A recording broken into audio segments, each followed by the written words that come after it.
tapusin na yan. Sige na, 5 minutes na lang binibigay ko sa inyo oras, ha? Ano, may tanong ka pa ba, Jessica? Ma'am, wala po, ma'am. Hindi lang po ako makapag-concentrate. Napakainit po kasi. Expected ko, pag mataas na, di ba dapat nagkakat na ng klase? Ma'am, excuse po. Baka junior, hindi po ba magkakat ng klase? Ang init na po kasi. Hindi na ako makapag-concentrate. Tumigil ka nga. Hindi pa magkakat ng klase. 39.9% pa lang yung heat index natin. Kaya, walang uuwi. Tama ba si ma'am? Percent ang ginamit niya, hindi degree. Meron ka na kayo magkakat ng klase pag drive na kami.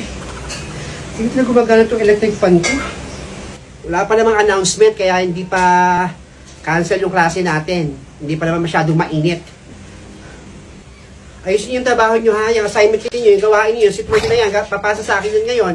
Tapos yung assignment, tapusin na rin yan ha. Ma'am? Suggestion lang naman ma'am, baka pwede sa beach na lang tayo magklase. Dito, di ba nagkakaya eh. Mag-beach na lang tayo ma'am. Ano? Sa beach magklase? Di ba? Ha? O sige, sa beach tayo, bitbitin yung mga gawain nyo. Doon tayo sa beach magkaklase. Sige ma'am, beach tayo. Ka na. Sige. A few moments later. O, nandito na tayo sa beach ha. Pagtapos na yung assignment niyo o tapos na yung seatwork niyo, pwede nang maligo. Pero you have to make sure na sa mababaw lang kayo ha. Hintayin ko kayo dun sa beach. Tapusin na yan. Mais ka ha, Junior. Fatima, Jessica. O, Miss Bulalakaw. Malapit na rin po kami matapos ni Jessica eh. Opo, Miss Bulalakaw.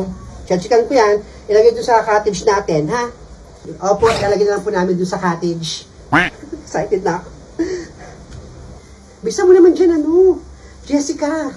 Ano ka ba, Fatima? Tapos na ako. Patapos na ako dito. Oh. Ang ganda ng swimsuit mo. Ha? Oh, ang ganda ng swimsuit ko bagay sa akin. Maganda naman sa'yo eh. Ba't may kulambo ka dyan sa ano mo?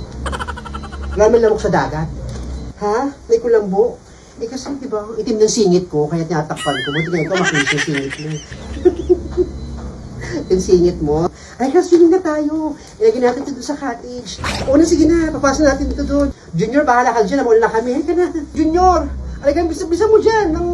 Sabay-sabay na tayong lumangoy doon. Sige na kayo doon. Tapusin ko lang to. Hindi ako mailigo kapag di ko natapos ko. Ito kay Miss Bulalakaw. Sige na, swimming na kayo doon. Excited na rin ako. Si Miss Bulalakaw, lumalangoy na!